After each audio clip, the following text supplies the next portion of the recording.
And through the shamanic practice, in the art of developing these relationships, it's like I don't have to go into that cave alone.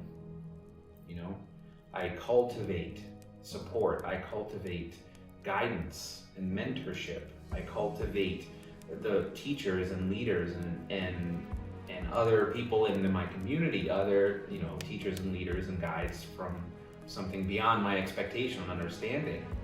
And with all of that, like stepping forward into those dark caves, knowing that there may be monsters, you know, it may get a little dark in there, it may get a little scary, but, you know, monsters don't guard empty rooms.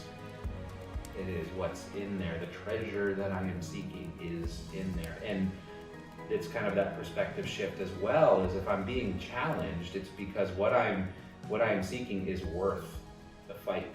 It is worth the expression of what is being presented to me. You know, if there's monsters guarding something there, then boy, that's something that I want to experience. And so, and this is kind of the practice of, you know, as I've learned from shamanism. And if we look back to what the ancient cultures and our ancestors, again, all of our ancestors had shamanic practices. We are all the inheritors of this tradition. The word shaman, and just kind of, that, yes, that is from a particular time and space and culture.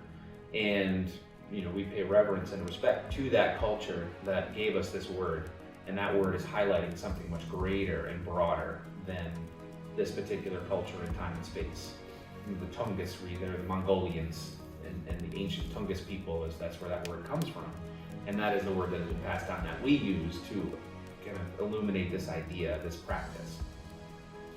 But there was, so, you know, every village or community had their shaman, capital S, you know, and that individual served as kind of the mediator between the seen and the unseen, between the community and all of those great forces beyond understanding.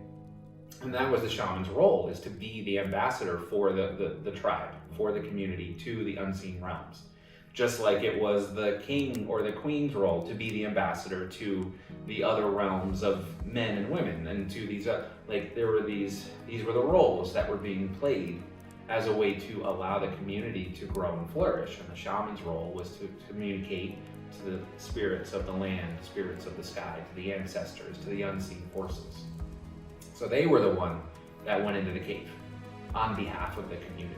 They were the one that made those exchanges and created those relationships with the, you know, those unseen forces.